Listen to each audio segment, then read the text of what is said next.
राधे राधे, हरे कृष्णा। आप सभी को राधा अष्टमी की बहुत बहुत शुभकामनाएं। भाद्रपद मास के शुक्ल पक्ष की अष्टमी तिथि श्री राधा रानी को समर्पित है। आज के इस वीडियो में आप जानेंगे श्री राधा अष्टमी व्रत की तिथि, शुभ मुहूर्त और पूजा विधि के साथ ही 18 जरूरी नियमों के बारे में। लेकिन क्या आप जानते हैं कि श्री राधा अष्टमी का व्रत दोपहर तक ही रखा जाता है। दोपहर में शुभ मुहूर्त है। पूजा करने के बाद भक्त व्रत खोल सकते हैं। ऐसा क्यों है? दरअसल जब श्री राधा रानी को पता चला कि श्री कृष्ण रात में 12 बजे जन्म लेंगे तो वे बहुत निराश हुई और दुखी हो गई। तब श्री कृष्ण से बोली कि कान्हा, आप अपने भक्तों को इतना कष्ट कैसे दे सकते हैं। तभी श्री कृष्ण ने उन्हें चंद्रदेव को दिए गए वचन के बारे में बताया। राधा जी ने कहा कि मैंने तो किसी को कोई वचन नहीं दिया है, इसीलिए मैं तो दिन के 12 बजे ही जन्म लूंगी ताकि मेरे भक्तों को मेरे लिए भूखा रहकर कष्ट ना सहना पड़े। यही कारण है कि श्री राधा अष्टमी का व्रत दोपहर 12 बजे खोल दिया जाता है। राधा अष्टमी के व्रत का पारण 3 प्रकार से किया जाता है। पहला, बरसाने में यह व्रत सप्तमी तिथि को किया जाता है और अष्टमी तिथि को सुबह 4 बजे पूजा करके इसका पारण करते हैं।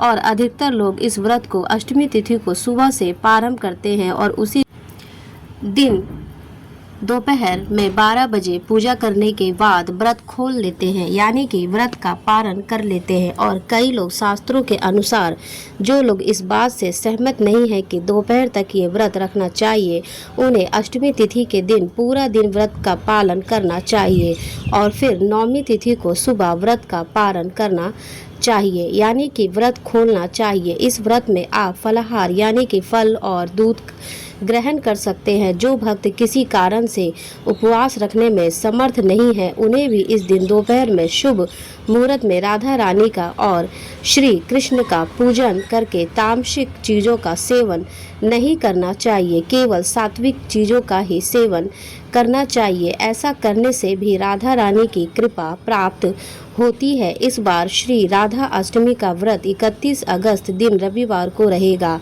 ब्रह्म मुहूर्त से व्रत प्रारंभ होगा और अष्टमी तिथि 30 अगस्त शनिवार को रात 10:47 से प्रारंभ हो रही है, जिसका समापन 31 अगस्त रविवार को देर रात 12:57 पर होगा। 31 अगस्त रविवार को ब्रह्म मुहूर्त सुबह 4:36 से लेकर 5 बजे से लेकर 24 तक रहेगा। सूर्योदय होगा सुबह 6:12 पर और सूर्यास्त समय 6:41 पर। अनुराधा नक्षत्र शाम 5:47 तक रहेगा और इस दिन भद्रा भी लग रही है, जो कि सुबह 5:59 से लेकर 11:54 तक रहेगी। लेकिन भद्रा का वास इस बार स्वर्ग लोक में रहेगा, इस कारण से यह भद्रा धरती पर अशुभ नहीं मानी जाएगी। तो पूजा पाठ संबंधी कार्य इस दौरान कर सकते हैं। राहु काल शाम 4:30 से 6 बजे तक रहेगा। अब जानते हैं कि पूजा के और व्रत पारण के शुभ मुहूर्त के बारे में। राधा रानी की पूजा का शुभ मुहूर्त रहेगा सुबह 11:05 से लेकर दोपहर 1:38 और व्रत का पारण आप कर सकते हैं दोपहर 12 से लेकर 4 बजे के बीच। जो श्रद्धालु पूरा दिन व्रत रखना चाहते हैं, उन्हें पूरा दिन व्रत रखने के बाद शाम को एक बार फिर से गोधूली मुहूर्त में ही राधा रानी की पूजा करने के बाद सात्विक भोजन या फिर फलाहार लेना चाहिए। और इस दिन गोधूल मुहूर्त शाम 6:44 से लेकर 7:06 तक रहेगा। श्री राधा अष्टमी के दिन ही 14 दिनों तक चलने वाले लक्ष्मी व्रत की शुरुआत भी हो जाती है। आप चाहे तो इस दिन भी राधा अष्टमी और वर लक्ष्मी व्रत दोनों ही एक साथ रख सकते हैं। व्रत रखने से एक दिन पहले सभी व्रती महिलाएं, माताओं, बहनों को केवल सात्विक भोजन करना चाहिए और व्रत के दिन सुबह हो सके तो ब्रह्मा मुहूर्त में या सूर्योदय से पहले उठकर स्नान करें। साफ स्वच्छ सफ़ेद, पीले या गुलाबी रंग के वस्त्र धारण करें। अब मंदिर में गंगा जल छिड़क कर शुद्ध करें। एक चौकी सजाएं जिस पर दाहिनी तरफ कलश स्थापित करें और कलश स्थापित करने के साथ ही आप श्री राधा रानी और श्री कृष्ण जी की प्रतिमा के पास या तस्वीर है उनकी स्थापना थोड़े से चौकी पर अक्षत रखकर उसके ऊपर करें। अब अपने दाहिने हाथ में जल, अक्षत और पुष्प लेकर संकल्प करें कि मैं आज श्रद्धा और भक्ति भाव से श्री राधा जी के व्रत और पूजन का संकल्प ले रही हूँ। कृपया करके मुझे शुद्ध भाव से पूजा संपन्न करने की शक्ति दीजिए। इसके बाद संकल्पित जल को भूमि पर छोड़ दीजिए। साफ शुद्ध आसन पर बैठकर पूजा की तैयारी करें। सबसे पहले आह्वान करें। श्री राधा रानी के प्रतिमा या तस्वीर को आसन पर विराजित करने के बाद अब आप उन्हें स्नान कराएं। स्नान शुद्ध जल से या पंचामृत से करा सकते हैं। यदि तस्वीर है तो गंगा जल का छींटा देकर स्नान का भाव करें। फिर साफ वस्त्र से पोंछकर उन्हें वस्त्र अर्पित करें, उनका श्रृंगार करें। ध्यान रखें कि श्री कृष्ण और राधा रानी की पूजा एक साथ इसी दिन अवश्य करनी चाहिए। ताजे फूलों से श्रृंगार करें। फूलों के गहने, सुगंधित इत्र आदि अर्पित करें। राधा रानी को तिलक लगाए। चंदन, केसर या रोली से तिलक कर सकते हैं। माला अर्पण करें। धूप दीप जलाकर श्री कृष्ण और राधा रानी के चरणों में अर्पित करें। श्री राधा रानी के ओम ही श्री राधिकाय नमः इस मंत्र का जाप कर सकते हैं आप। यदि हो सके तो छोटा सा हवन आप कर सकते हैं, जैसे हम नवरात्रि के दिनों में करते हैं। और जो भी भोग प्रसाद है जो आपने तैयार कर रखा हुआ है उसे श्री कृष्ण और राधा रानी को अर्पित करने के बाद छोटे से हवन के माध्यम से अग्नि देवता को भी अर्पित करें। इस दिन राधा रानी की पूजा करने के बाद उन्हें भोग में खीर, रबड़ी, मालपुए, अरबी की सब्जी और कढ़ी चावल का भोग लगाया जाता है। इससे अलावा आप दूध से बने हुए मिठाइयों का भी सात्विक भोजन का भोग भी राधा रानी को अर्पित कर सकते हैं। सुबह के समय आप बिल्कुल साधारण विधि से केवल संकल्प लेकर व्रत प्रारंभ कर सकते हैं, लेकिन जो मुख्य पूजा होती है वह माध्यम काल में होती है। तो यह जो भी पूजा के चरण जो चौकी पर विराजित करना या आवाहन करना है, ये सब आपको माध्यम काल की पूजा के दौरान ही करना है। भोग लगाते समय मौसमी फलों का जैसे केला, अनार, सेब आदि का भोग लगा सकते हैं और माखन मिश्री भी राधा रानी को और श्री कृष्ण को अवश्य अर्पित करें। अब आप श्री राधा अष्टमी का कथा पाठ या श्रवण करें। सबसे अंत में कपूर जलाकर आरती उतारें और क्षमा याचना कहें कि श्री राधा रानी और हे श्री कृष्ण, यदि पूजन में या व्रत में कोई त्रुटि रह गई हो, कोई भूल हो गई हो तो कृपया क्षमा करें और मेरी भक्ति को स्वीकार करें। इस प्रकार से श्री राधा अष्टमी का व्रत और पूजन संपन्न होता है। अब भक्त चाहे तो दोपहर में जो भी भोग अपने श्री राधा और कृष्णा को अर्पित किया है उसे प्रसाद के रूप में ग्रहण करके अपना उपवास खोल सकते हैं। और जो लोग पूरा दिन फलाहार या निर्जल व्रत रखना चाहते हैं, यदि आप निर्जल व्रत रख रहे हैं तो कब तक आपने व्रत रखना है यह आप पर डिपेंड करता है।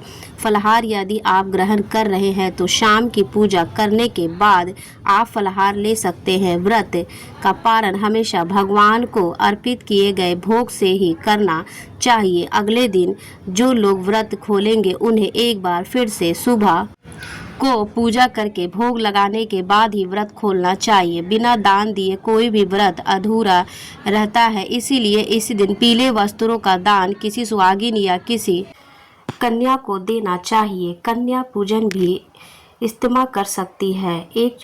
किसी एक छोटी कन्या को आप भोजन करा सकते हैं, उन्हें कोई उपहार की वस्तु दे सकते हैं, क्योंकि इस बार श्री राधा अष्टमी रविवार के दिन पड़ रही है और श्री कृष्णा का भोग तुलसी जी के बिना अधूरा माना जाता है। इसीलिए आप शनिवार के दिन ही तुलसी के पत्ते तोड़कर रख लें। यदि आप तोड़ना भूल गए हैं तो अपने आप गिरे हुए पत्ते साफ जल से धोकर फिर श्री कृष्ण को अर्पित कर सकते हैं। रविवार के दिन शाम के समय आप तुलसी जी के पौधे में दीपक अवश्य जलाएं। ऐसा करने से श्री राधा और श्री कृष्ण अपने भक्तों की सभी मनोकामनाएं पूर्ण करते हैं और इसी दिन जो भक्त उपवास रखते हैं उनकी सभी मनोकामनाएं लाडली जी की कृपा से पूर्ण होती है। अब जानिए कुछ जरूरी नियमों के बारे में जिनके बिना श्री राधा अष्टमी का व्रत अधूरा रहता है। तो राधा अष्टमी का व्रत आप निर्जला या फिर फलाहार दोनों तरीकों से रख सकते हैं। निर्जला व्रत में जल और अन्य कुछ भी नहीं खाना होता है, जबकि फलाहार में एक समय आप केवल फल और जल का सेवन कर सकते हैं। व्रत वाले दिन क्रोध ना करें, नकारात्मक चीजों से और नकारात्मक लोगों से दूर रहें। शुद्ध वस्त्र पहनने के बाद ही राधा रानी की पूजा और व्रत का संकल्प लेना चाहिए। यदि एक बार व्रत का संकल्प ले लिया तो उसके बीच में ना तोड़े। गलती से अगर व्रत का संकल्प टूट जाए तो श्री राधा रानी से माफी मांगे और फिर पूजा करने के बाद उपवास का पालन कर ले। श्री राधा जी को केवल ताजी चीजों का ही भोग लगाए और भोग लगाने से पहले भोग को जूठा ना करे। कथा का श्रवण या पाठ जरूर करें। शुभ मुहूर्त में ही व्रत का पारण करें। व्रत के दौरान दोपहर में सोने से बचे। सुबह और पारण के अलावा दोपहर में शुभ मुहूर्त में राधा रानी जी की पूजा अवश्य करें। पूजा के दौरान आपने राधा रानी को जिन भी चीजों का भोग लगाया है उसे प्रसाद के रूप में ग्रहण करके ही व्रत का पारण करें। इस दिन नाखून, बाल या दाढ़ी काटने से बचे। व्रत का पारण करने से पहले जरूरतमंद लोगों को दान या फिर से गौ सेवा करें। व्रत वाले दिन काले या गहरे रंग के वस्त्र पहनने से बचे। इस दिन आप लाल, पीले, सफेद या गुलाबी रंग के वस्त्र धारण कर सकते हैं। व्रत का पारण करने के बाद अपने बुजुर्गों का आशीर्वाद या अपने गुरुजनों का आशीर्वाद भी जरूर लेना चाहिए। खुले बालों में पूजा ना करें।